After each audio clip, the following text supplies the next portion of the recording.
Bueno, Marcos 10 del 17 al 31. Si recuerdan, la semana pasada le puse a estos versículos o estas enseñanzas, no te amoldes, ¿no? Que tienen que ver con lo que acabamos de leer en Romanos, ¿no? No se amolden al mundo actual. Y la semana pasada hablé sobre el matrimonio, ¿no? ¿Cómo es que Dios pone el fundamento del matrimonio? ¿Cómo es que el Señor quiere que el matrimonio sea? No tanto como el hombre ha dicho que sea, sino como Dios ha dicho que el matrimonio debe ser. Y también vimos cómo es que debemos de ver a los que nadie quiere, ¿no? A los menospreciados. Vimos que no debemos de dejarnos de llevar por las apariencias, ¿no? Tanto mujeres como niños en esta época era un grupo marginado, ¿no? Un grupo que se veía más como una propiedad que como personas. Entonces el Señor pues habla, ¿no? Acerca del divorcio, acerca del matrimonio. También nos dijo, ¿no? Que ahí en versículo 14 y 15, dejad que los niños venir a mí y no se lo impidáis, porque de los tales es el reino de Dios. De cierto os digo que el que no reciba el reino de Dios como un niño, no entrará en él. Y cuando la semana pasada mencioné, ¿no? que viendo a mi hija, ¿no? Entendía un poco esto, ¿no? Cómo es que cómo es que el Señor nos recibe, ¿no? Y yo veo que mi hija tiene pues toda la necesidad de su padre y de los que la cuidamos. Y de la misma forma nosotros ante nuestro Padre, ¿no? Tenemos que ir a Dios pues necesitados de Él, no pensando que pues puedo hacerlo sin Él, sino necesitado de Él. Y vimos esto, ¿no? Cómo es que el mundo y todo esto pues tiene ideas, ¿no? Sobre el matrimonio, sobre la posición de la gente, pero el Señor pues viene y nos dice, no, es así y tiene que ser de esta manera. Nos aconseja cómo debemos de hacerlo. Y hoy vamos a hablar sobre pues ese molde de la salvación. Jesús en este capítulo va a responder una pregunta que le hacen sobre la vida eterna, cómo tener o cómo obtener la vida eterna. Lo que el Señor nos va a decir es cómo, ¿no? Lo que el Señor nos va a decir es cómo. Y por medio del relato de este joven rico, pues vamos a ver cómo es que somos salvos. Nos va a decir, pues, que no son obras. En un resumen general nos va a decir eso, que la salvación no viene por obras. Y regularmente no divido los versículos, pero hoy del versículo 17 al 22 es la gran pregunta. Del versículo 23 al 25, lo imposible para el hombre. Y del versículo 26 al 31, lo posible para Dios. Entonces, ¿cuál es esta gran pregunta? Y dice versículo 17, al salir él para seguir su camino, vino uno corriendo, e hincado la rodilla delante de él, le preguntó, Maestro bueno, ¿qué haré para heredar la vida eterna? Y me gusta el primer y último enunciado de este versículo. El primer enunciado dice, al salir él para seguir su camino. Y el último enunciado dice, ¿qué haré para heredar la vida eterna? Los evangelios nos dice que es un joven rico. Nos dice aquí que nada más nos dice vino uno, pero en los otros evangelios se explica que es un joven rico. Y él llega con esta pregunta, pues, ¿qué haré para heredar la vida eterna? Y lo primero que nos dice este versículo es, al salir él para seguir su camino. Y sabemos que el Señor Jesús está en Judea. La semana pasada vimos que el Señor está en Judea y en este momento dice que Él sale para seguir su camino. El versículo 32 de este capítulo nos dice a dónde va Jesús. Nos dice, iban por el camino subiendo a Jerusalén. Entonces la pregunta es esa, ¿no? ¿Qué haré para heredar la vida eterna? Y mientras Él está preguntando esto, el Señor va a donde nos iba a salvar. Va a ese lugar donde iba a entregar su vida por nosotros, ¿no? Va a la respuesta de este joven. Capítulo 11 se nos dice que Jesús llega a Jerusalén y esa es la última semana de vida de Jesús en este mundo. Entonces esa es la respuesta, ¿no?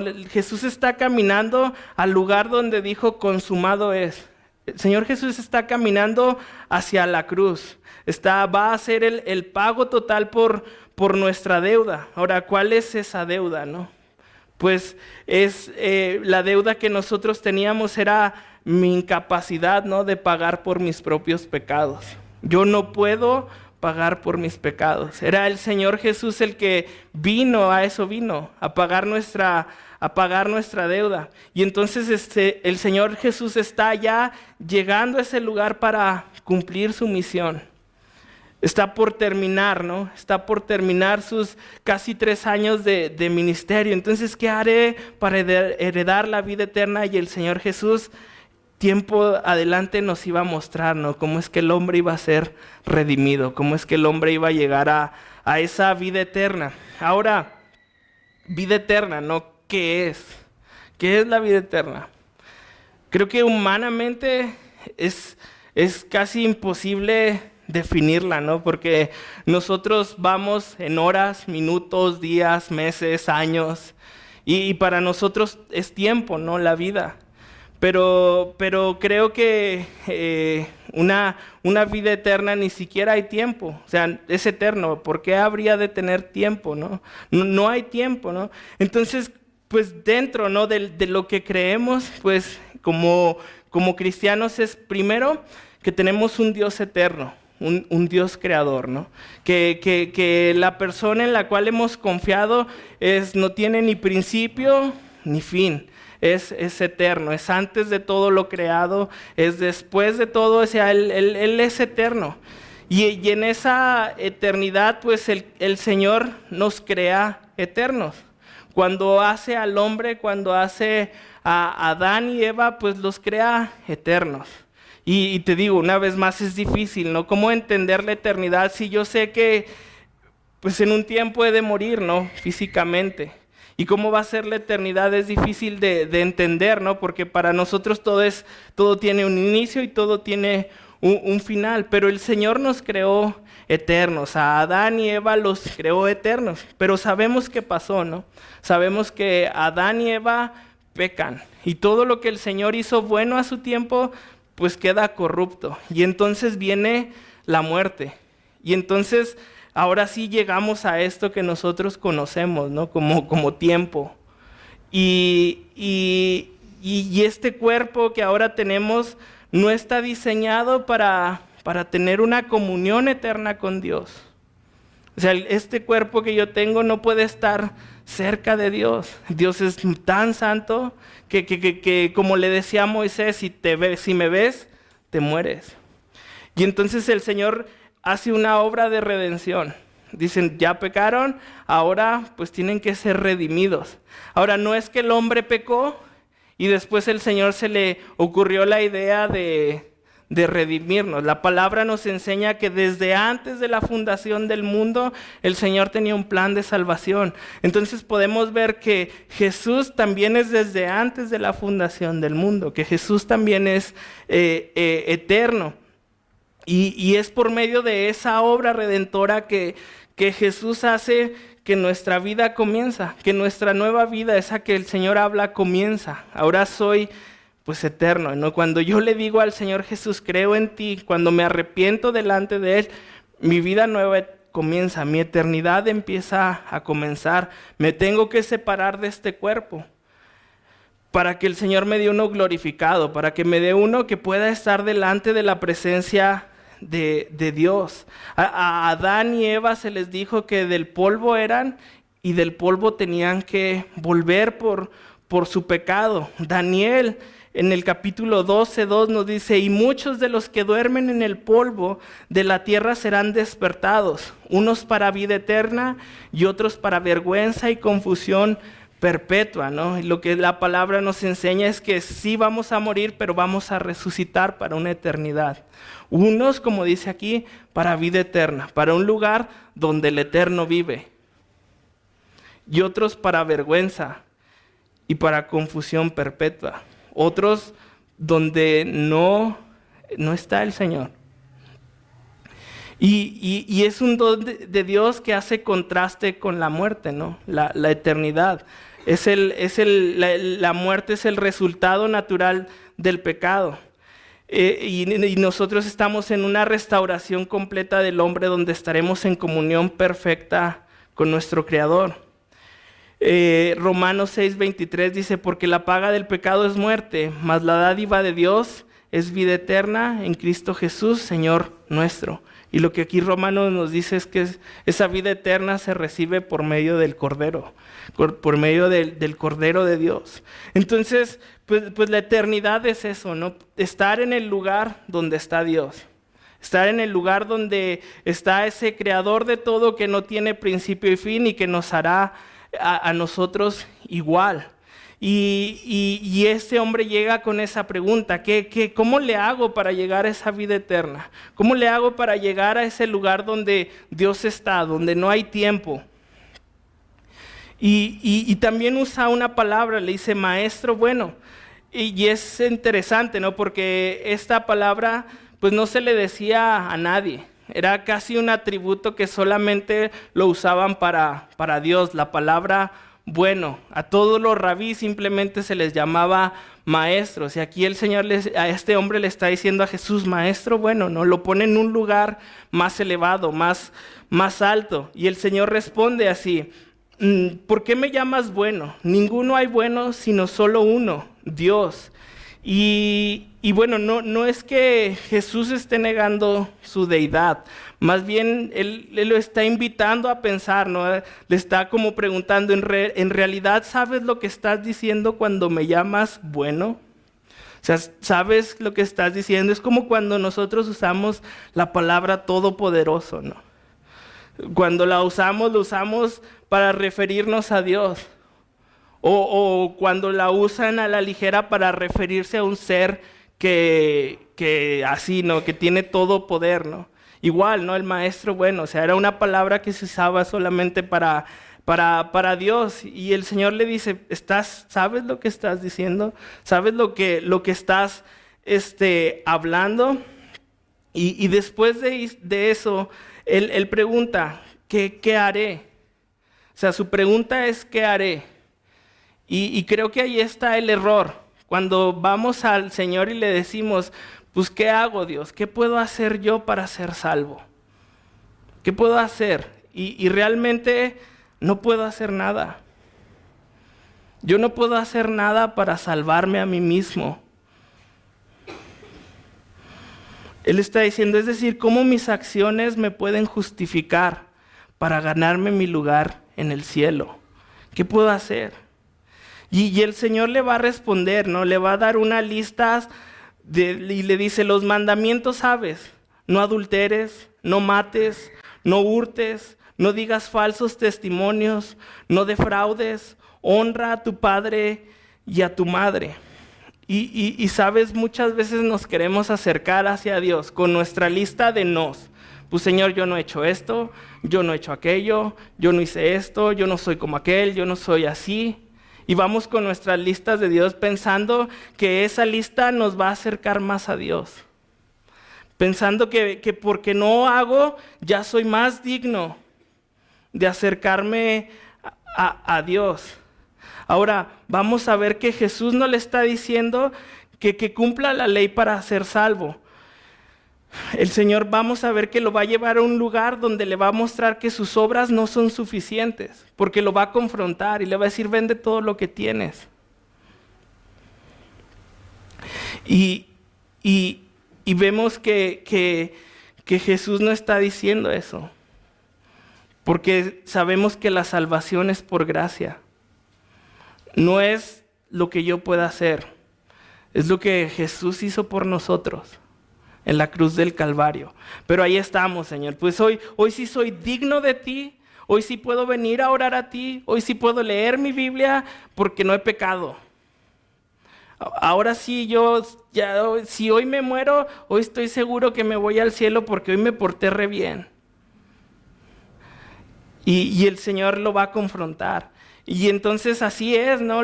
Muchas veces, como dijimos la semana pasada, ¿no? El corazón duro así es, no he hecho esto, no he hecho aquello. Y pensamos que porque cumplimos, ya. Sí, híjole, David, te la rifaste hoy, ¿no? Te la rifaste hoy, ya eres digno. Y él responde, entonces, respondiendo le dijo, Maestro, todo lo he guardado desde mi juventud. Probablemente sea una respuesta sincera, probablemente sea una respuesta llena de vanidad, ¿no? O sea, no hagas esto, aquello, ¿no? Y como niño chiquito tal vez, pues no lo hice. O a lo mejor sí lo guardó, pero creo que es una respuesta superficial. Pablo decía de él mismo en Filipenses 3, 4, 6, aunque yo tengo también de qué confiar en la carne.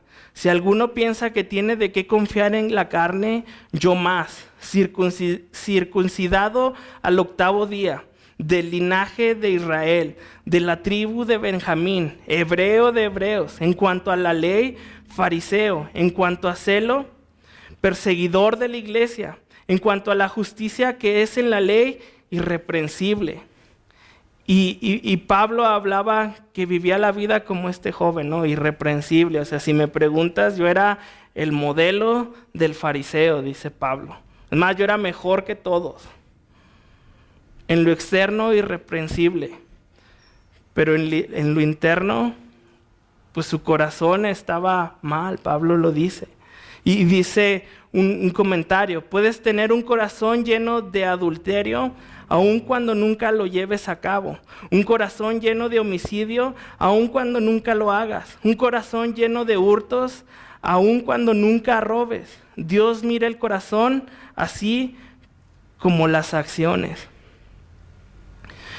Y así, ¿no? A veces nos presentamos, ¿no? Delante de Dios. Señor, yo no hago nada, yo soy bien buena persona.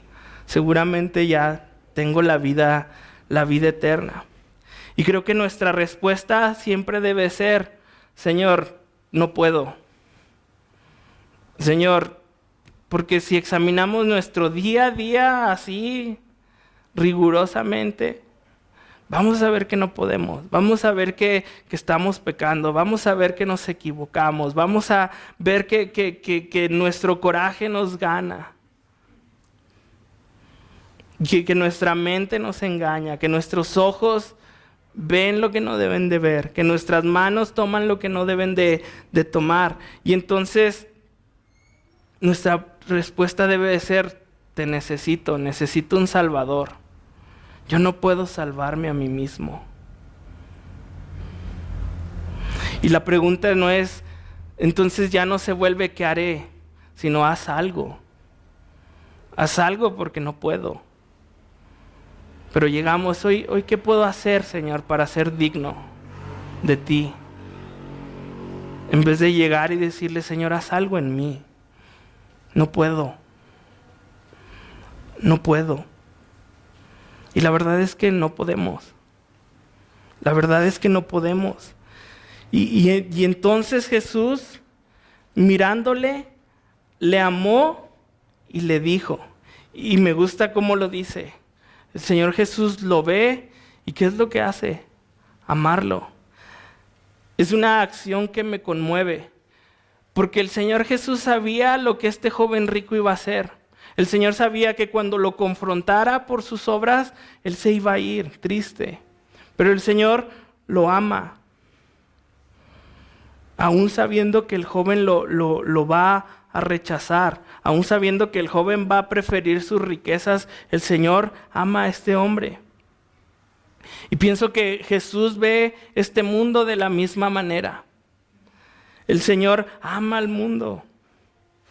Nos ve y se conmueve en nuestra condición, aún sabiendo que va a ser rechazado. ¿Te ha tocado llevar una solicitud de trabajo y que vas y metes tu solicitud de trabajo y nadie te llama y todo el mundo la rechaza?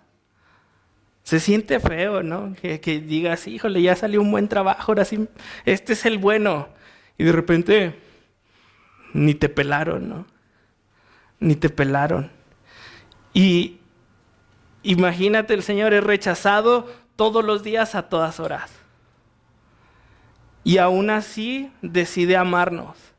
El Señor, sabiendo que el mundo lo iba a rechazar, que el mundo lo iba a llevar a la cruz, decide venir.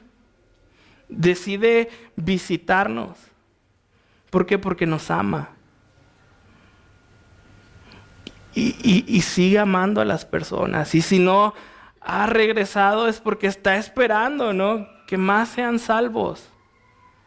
Lo vimos la semana pasada, creo que es lento para la ira. O el miércoles. Él tiene paciencia. Está paciente esperando, ¿no? A que el mundo lo reciba. Aún sabiendo que todos los días es rechazado a todas horas. Él sigue amando.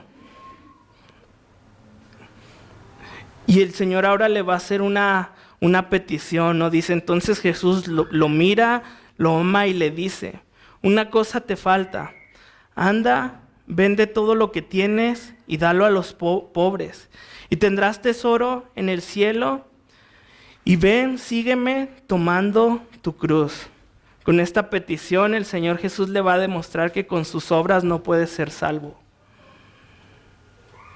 Que no puede sacrificarlo todo para ganarse el cielo.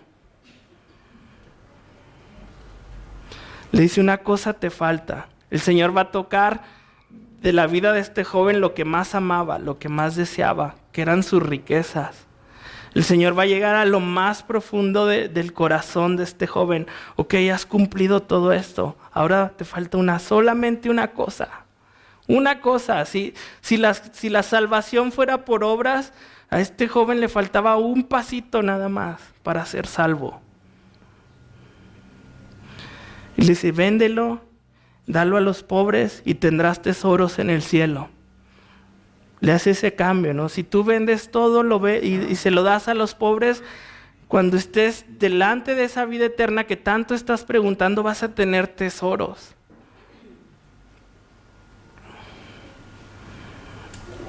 Y aún así, no le importó, ¿no?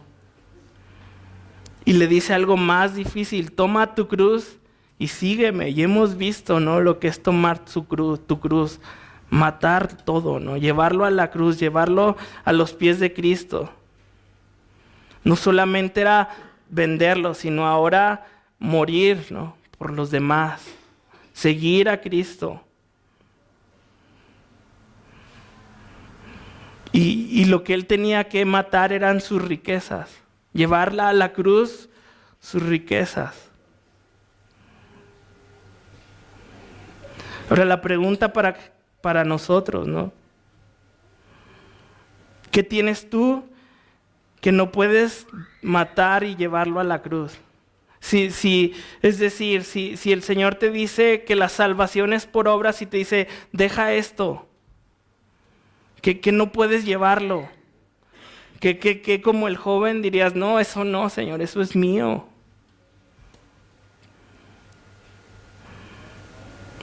Este chico se va triste. Dice, pero él afligido por estas palabras se fue triste porque tenía muchas posesiones. Las riquezas para él eran un precio demasiado alto. Podía hacer todo lo demás, pero eso que él consideraba tan valioso, no lo podía hacer. Y sabes, el día de hoy, lo que tú consideres como riqueza, llévalo a la cruz. Es mejor llevarlo a ese lugar que despedirte de este mundo en tristeza.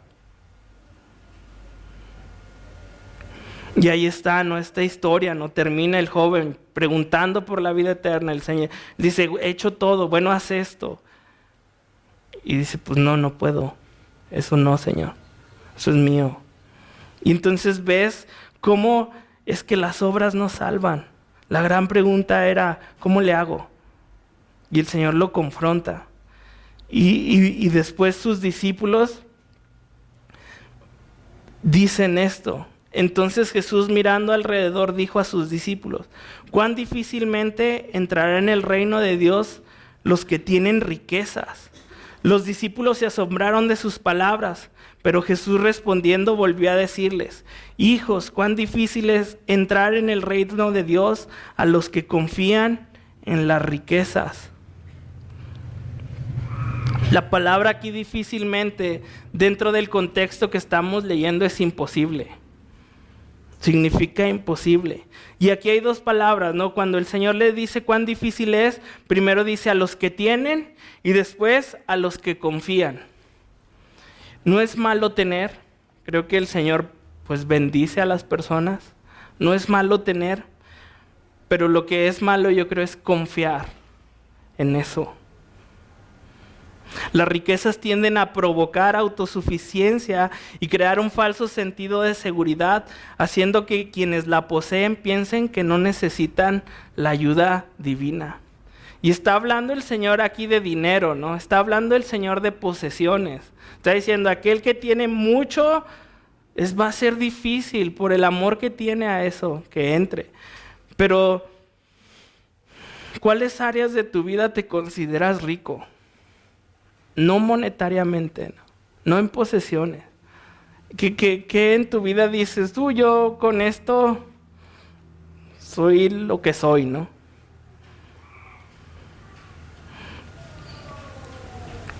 Tienes que tener cuidado porque muchas veces empezamos a confiar en nuestras riquezas.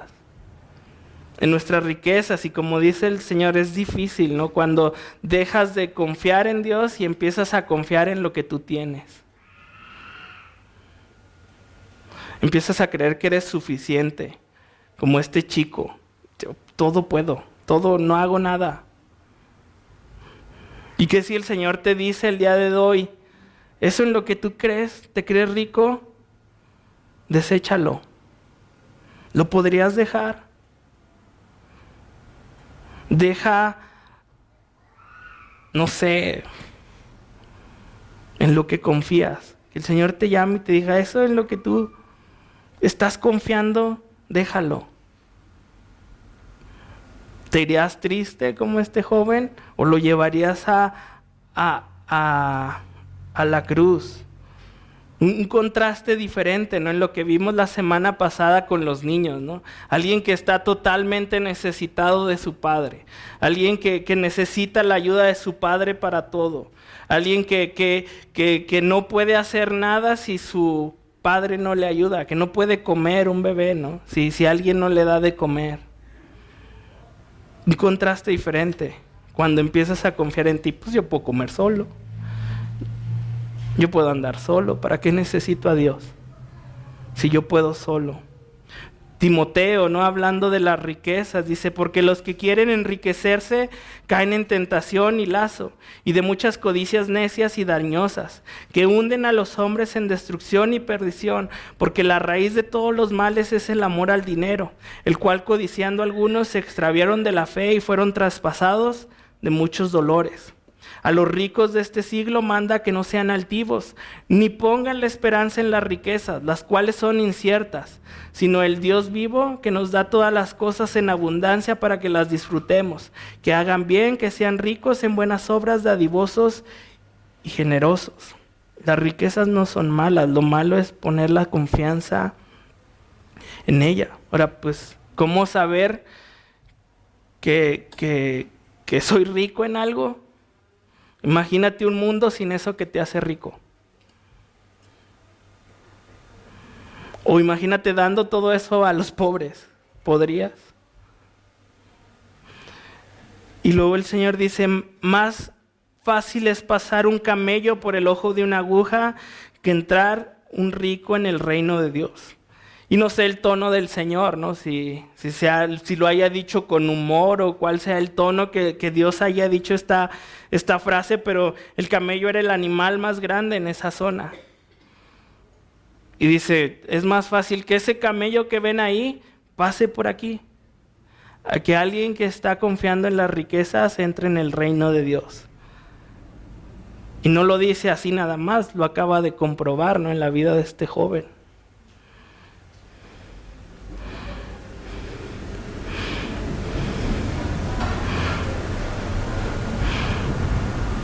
Y después continúa y dice, ellos se asombraban aún más diciendo, ¿quién pues podrá ser salvo? Y vuelven a la pregunta, pues si este no se pudo salvar, que nomás le faltaba una cosa por hacer y no la hizo, ¿quién podrá ser salvo? La palabra asombrar es golpear con asombro. Y sabes, el evangelio es una verdad que golpea. Cuando sales al mundo con el evangelio, se vuelve una verdad que golpea lo más profundo del ser en el hombre. Lo hemos estado viviendo, ¿no? ¿Nos deja entrar a las escuelas con esto? No, ¿cómo crees? Pero ¿qué tal, no? Yo escucho al lado todos los días, bueno, cada que hay festival, reggaetón, ¿no?, en las escuelas. Y ahí te va y préstamelo y ahí te va de vuelta, ¿no?, en reggaetón. Y canciones así, no, pero es que nada más queremos decirles esto. No, eso no. Eso no. Platicaba mi amigo Gesser, ¿no?, que anda en eso, en las escuelas. Y les dijeron, ¿saben qué? Si ustedes dicen Biblia, Dios, Evangelio, Jesús, les vamos a cerrar la puerta. Y ellos dijeron, no podemos no decir eso, a eso venimos. Y les cerraron las puertas. Entonces el evangelio, el asombro es algo que golpea y que no siempre es recibido. La gente siempre quiere ser su propio salvador. Yo puedo, Señor. ¿Qué hago para salvarme a mí mismo? Y entonces cuando tú le dices, no, mi chavo, es que no es cómo eres tú salvo, es que alguien ya te salvó, él nada más quiere que creas en él. No, eso es locura. ¿Cómo va a ser así? Y el Señor les dice, entonces Jesús mirándolos, dijo, para los hombres es imposible, mas para Dios no, porque todas las cosas son posibles para Dios. ¿Quién podrá ser salvo? El Señor les dice, ustedes no se pueden salvar. Por eso estoy aquí. Les dice el Señor, por eso estoy aquí, porque ustedes no pueden. A eso vine. Y parece imposible que una virgen concibiera por el Espíritu Santo. Y parece imposible que el verbo se hiciera carne. Y parece imposible que Jesús sea el Cordero inmolado que quite el pecado del mundo.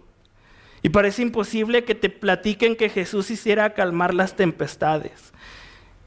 Y parece imposible que el Hijo de Dios tuviera que ser desechado y morir. Y parece imposible que el Hijo de Dios resucitara. Y parece imposible que una persona pudiera pagar mi deuda.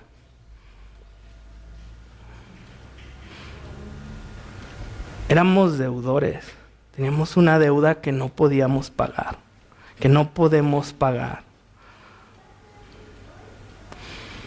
1 Corintios 1:25 dice, porque lo insensato de Dios es más sabio que los hombres, y lo débil de Dios es más fuerte que los hombres. ¿Y qué es lo insensato de Dios? Acompáñame a Juan 19.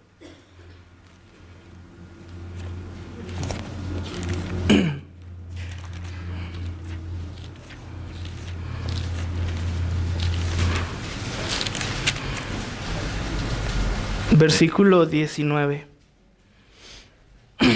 Escribió también Pilato un título que puso sobre la cruz, el cual decía, Jesús Nazareno, Rey de los Judíos. Y muchos de los judíos leyeron este título porque el lugar donde Jesús fue crucificado estaba cerca de la ciudad, es decir, de Jerusalén. Y el título estaba escrito en hebreo y en griego y en latín. Dijeron a Pilato, los principales sacerdotes de los judíos: no escribas rey de los judíos, sino que él dijo: yo soy rey de los judíos. Respondió Pilato: lo que he escrito, he escrito. Cuando los soldados hubieron crucificado a Jesús, tomaron sus vestidos e hicieron 4 partes, una para cada soldado. Tomaron también su túnica, la cual era sin costura, de un solo tejido de arriba abajo. Entonces dijeron entre sí: no la partamos, sino que echemos suerte sobre ella, a ver de quién será. Eso fue para que se cumpliese la escritura que dice: repartieron entre sí mis vestidos y sobre mi ropa echaron suertes. Y así lo hicieron los soldados. Estaban junto a la cruz de Jesús su madre y la hermana de su madre, María, mujer de Cleofas, y María Magdalena. Y cuando vio Jesús a su madre y al discípulo a quien él amaba, que estaba presente, dijo a su madre: mujer, he aquí tu hijo. Después dijo al discípulo: he aquí tu madre. Y desde aquella hora el discípulo la recibió en su casa. Después de esto, sabiendo Jesús que ya todo estaba consumado, dijo para que la escritura se cumpliese: tengo sed. Y estaba ahí una vasija llena de vinagre. Entonces ellos empaparon en vinagre con una esponja y poniéndola en un hisopo se la acercaron a la boca. Cuando Jesús hubo tomado el vinagre, dijo: consumado es. Y ahí está, ¿no?, lo insensato de Jesús, aquel que decían, de aquel de que todo el mundo se burlaban, de aquel que dicen: ese es su Salvador, que se baje, ¿no? Si dice que es el Mesías, ¿por qué no te bajas de ahí? Burlándose de él. Diciéndole, ¿no? O sea, ¿en verdad esto es el Hijo de Dios? Que lo insensato, ¿no? Pero aquí dice: lo insensato de Dios es más sabio que los hombres. Y lo débil de Dios, porque aquí vemos a Jesús en debilidad, es más fuerte que los hombres. Y el Señor dice: consumado es. Y después entrega su vida. Y ahí está, ¿no?, el que todos decían: mira qué tonto. Mira cómo lo golpeamos.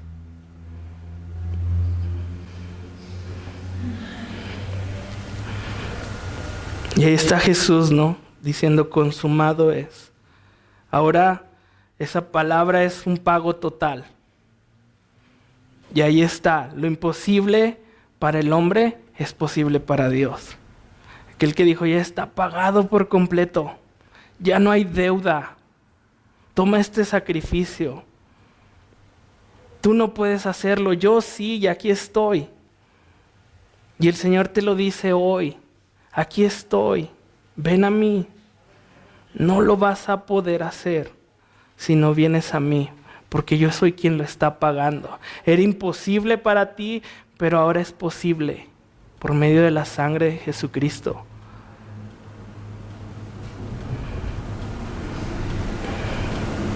Acércate a Él. Si has estado buscando, así como este joven, la forma en cómo le hago, Señor, ¿cómo le hago? Deja de preguntar cómo le haces y dile: Señor, haz algo. Señor, ayúdame.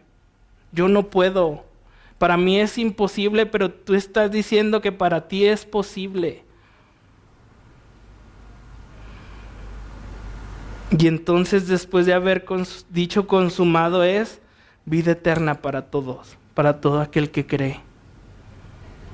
Vida eterna. La respuesta del joven ahí está: ¿qué tengo que hacer? Cree en mí, dice el Señor.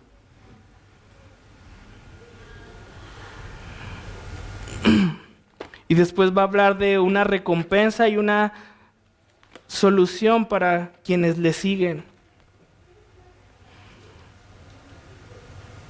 Versículo 28. Entonces Pedro comenzó a decirle: he aquí, nosotros lo hemos dejado todo y te hemos seguido. Y respondiendo Jesús dijo: de cierto os digo que no hay ninguno que haya dejado casa, hermanos o hermanas, o padre o madre o mujer, o hijos o tierra por causa de mí y del evangelio, que no reciba 100 veces más ahora en este tiempo, casas, hermanos, hermanas, madres, hijos y tierras, con persecuciones en el siglo venidero y en la vida eterna. El Señor les está diciendo, aquel que me sigue tendrá una recompensa aquí y en la vida venidera.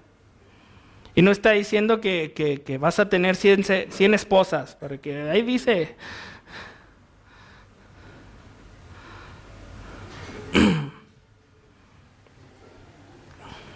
Aquel que deja todo por Cristo tiene su recompensa.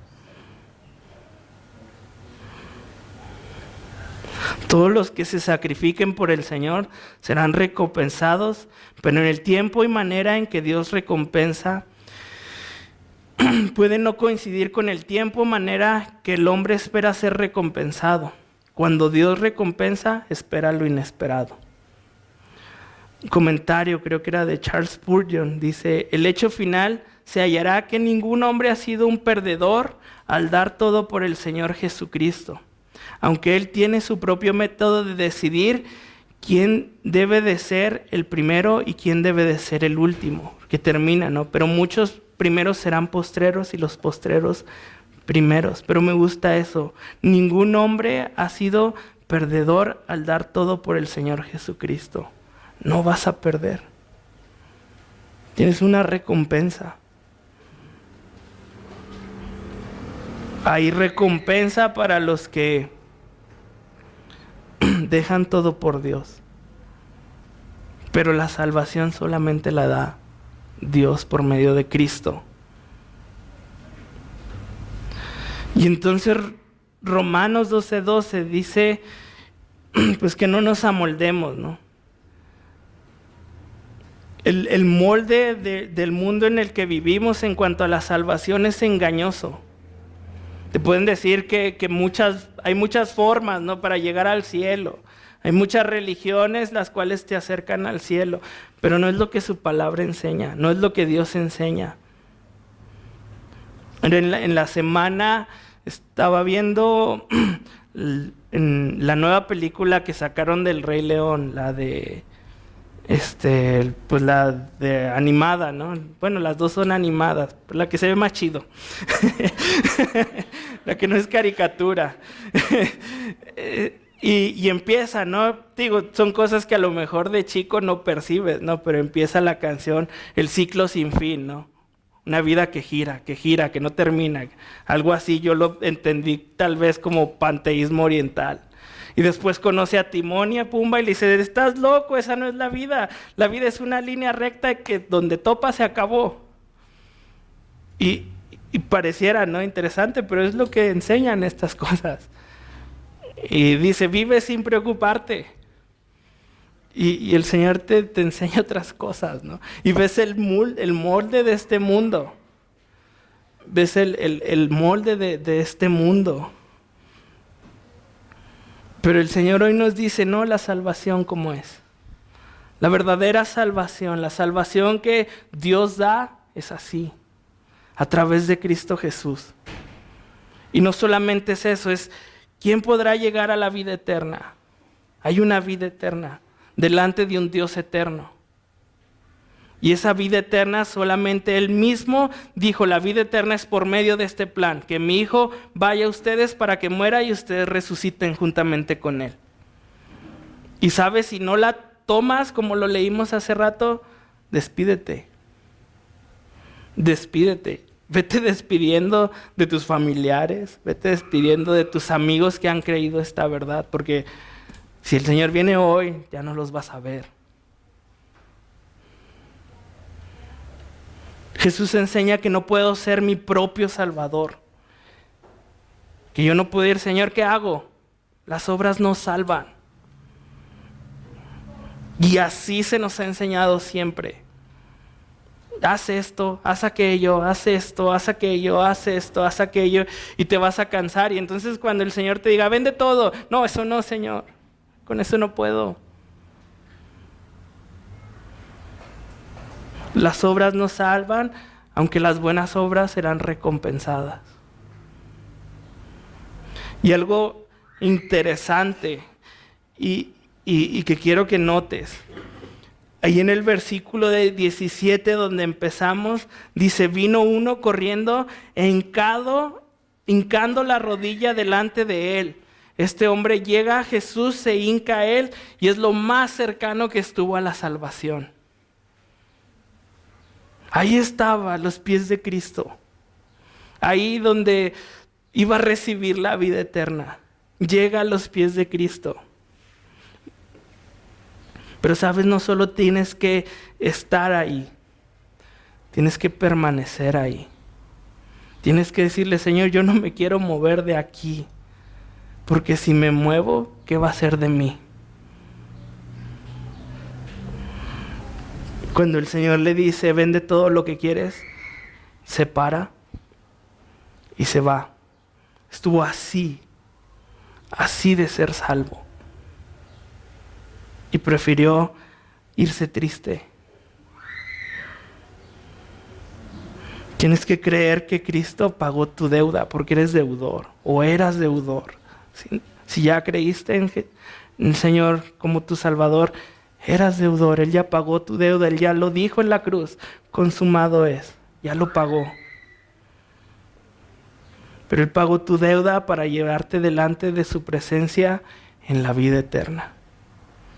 Así que somos personas, más bien Jesús vino para darnos esa vida eterna. Y está en ti creer o no. El Señor te da esa libertad de creerlo o no creerlo. Y la pregunta es, ¿qué vas a hacer? Yo te recomiendo, yo te animo a que el día de hoy le digas, Señor, creo en ti. Me arrepiento delante de ti. Sé que tengo una deuda que no puedo pagar, que solamente tú la puedes pagar o que solamente tú la pagaste. Y cuando llegas a los pies de Cristo así y te quedas ahí cerca de Él, el Señor te perdona. El Señor es paciente hoy contigo. El Señor te está esperando hoy. Es más, el Señor no ha regresado porque sigue esperando que se arrepientan. ¿Sabes? Échanos la mano ya para que venga el Señor. Arrepiéntate. ¿Oramos?